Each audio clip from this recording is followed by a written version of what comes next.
બાકી તો આવડી મોટી સ્ક્રીન છે, મારા 1000 વિડીયો છે સાંઈરામ દવે ઓફિશિયલ ઉપર, પેરેન્ટિંગના છે, પુસ્તકોના છે, જોક્સના છે, દીકરીના છે, માતા પિતા બધા વિષયો ઉપર ભગવાનની દયાથી 26 વર્ષથી બોલ કરું છું. અને કોઈનું સાંભળતું નથી એવા સમયે તમે મને સાંભળી રહ્યા છો. આઈ લવ યુ યાર. એવી મોટી વાત કહેવાય, તમારો પ્રેમ છે. પણ રૂબરૂ સાંઈરામ આવે તો મજા અલગ છે ને ભાઈ. આ એનર્જીનું સર્કલ પૂરું થાય છે આપણું યાર. એટલે બાકી તો આવડી સ્ક્રીનમાં વધારે એડિટ કરીને પ્રોપર બતાડી શકાય કે આટલા સિલેક્ટેડ જોક્સ બે ડેપ્યુટી કમિશનરે ગોઈતા હોય કે આટલા જ જોક્સ. સરકારી કરે કેમ છે ભાઈ, આ જોક્સ નહીં, પ્રોટોકોલ ભંગ ન થાય. આવું કરી શકાતા લોકો. ચાર લાઈનનો પરિપત્ર કરે, એસ્ટા વિસ્ટા નસી 414 એવું લખેલું આવે ખબર સરકારી પત્રકમાં. તો કહેવાનો અર્થ એ બધું જ થઈ શકે, પણ સાંઈરામ રૂબરૂ આવે તો ભલા માણસ. કારણ કે ઈ તો મજા છે ને, થિયેટરમાં તમે જાઓ તો અમિતાભ બચ્ચનને વાહ વાહ કરો તો હામી વાહ વાહ ન આવે, અહીં તો વાહ વાહ આવે એટલે ડબલ ઇમ્પેક્ટ થી અહીંથી ભલા માણસ ઉર્જા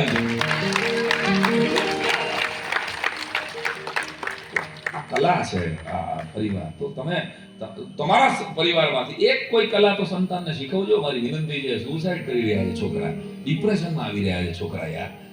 20 વર્ષના છોકરા, એક ખાલી રિઝલ્ટ નો આવે, નબળું આવે, જીપીએસસીમાં એકવાર ફેલ થાય, કાં તો 12માં ફેલ થાય, નબળા પેપર જાય અને સુસાઇડના જ્યારે સમાચાર વાંચો ને, સાહેબ મારી સ્કૂલ છે ક્યારેક આપણે રાજકોટ પધારવાનું, અને તમે બધા આવજો, એટલા બધા નહીં, થોડાક પણ કહેવાનો મારો અર્થ એ છે કે કેવું આપણે આ વાતાવરણ ઊભું કરી દીધું સાહેબ કે માર્કશીટ. આમાં તમને કોઈને મતલબ છે આ લોકોને? વિમલભાઈ કેટલા, કોઈ પૂછ્યું તમે કોર્પોરેશન કે તારે કેટલા માર્ક? ના, સર્ટિફિકેટ જ માંગ્યું. સર્ટિફિકેટ માંગ્યું તારે? અવિનાશ તારી પાસે માંગ્યું? કોઈ નથી. મતલબ છે 2.5 કલાકથી તમે બેઠા છો, તમે જો, તમને એટલો ભરોસો છે કે આ લોકો કોઈ એક કલામાં પારંગત છે એટલે આપણી સાંજ સુધરશે ભલા માણસ.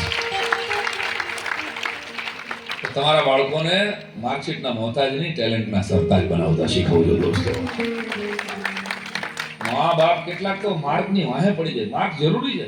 હું એક સમયે મારી લેવલનો બરાબર સ્કોલર સ્ટુડન્ટ હતો, પણ મારા માતા પિતાએ મારી અંદર રહેલી કલાને, હું એન્જિનિયર છું સાહેબ, હું ઇલેક્ટ્રિકલ એન્જિનિયર થયા પછી અહીંયા વાપી પાસે એક કંપનીમાં હું 8 દી, કોઈ કંપનીનું નામ તો ભૂલી ગયું, એસએનએસ પ્રાઇવેટ લિમિટેડ, એમાં મારી 7 દીની નોકરી બોલે છે. વાહ, આ તો મને નથી ખબર. આ બધું અંદરથી નીકળે છે. વાપી તો બોલાવે તો કરે ને, આવું સારું ઓડિટોરિયમ હોય અને મહાનગરપાલિકાનો પ્રોગ્રામ હોય તો મારે કાંઈક તો સસ્પેન્સ નવું આપવું પડે ને. કે આ વાપીમાં તો કહેવાનો તો નોકરી કરતો હતો, પછી હું બહુ મોટી કંપનીમાં સિલેક્ટ થયો હતો. મારા પિતાશ્રી ભજની શિક્ષક દંપતી, એટલે એને એમ થયું કે દીકરા 3 માંથી એકેય દીકરા, અમે 3 ભાઈઓ, એકેય દીકરો કલાકાર નહીં થાય ને તો આ હાર્મોનિયમ મારી ઠાઠડી હારે ભાળી નાખવું પડશે. બાપના સપના પૂરા કરવા માટે હું કલા છે. આ વાત બહુ અંગત છે, પણ એટલે કહું છું કે તમારા સપના, તમારા બાળકોના પણ સપના છે સાહેબ. મારા તો ક્રિકેટર થવું હતું સાહેબ, આપણે આ કઈ કરવું જ નહોતું, પણ મારા પિતાનું સપનું છે કે મારો દીકરો કલાકાર થાય. એટલે મેં ડિપ્લોમા ઇલેક્ટ્રિકલ એન્જિનિયરિંગના સર્ટિફિકેટને ગોળી મારી અને હું પીટીસી કરવા ગયો. પછી હું શિક્ષક થયો. આ નાનકડી, આ કાંઈ હમી અભિવ્યક્તિ નથી કરતો, પણ મને ખાલી એટલું સમજાણું છે કે મા બાપનું માનીએ ને તો 3 પાસપોર્ટ પૂરા થાય ગામના ખર્ચે. એનો જીવ તો જાગતો દાખલો થાય. એ સંતાનો સાથેનું બોન્ડિંગ તૂટી રહ્યું છે ક્યાંક. સુસાઇડ થઈ રહ્યા છે. 12-15 વર્ષના છોકરાઓ ડિપ્રેશનમાં છે.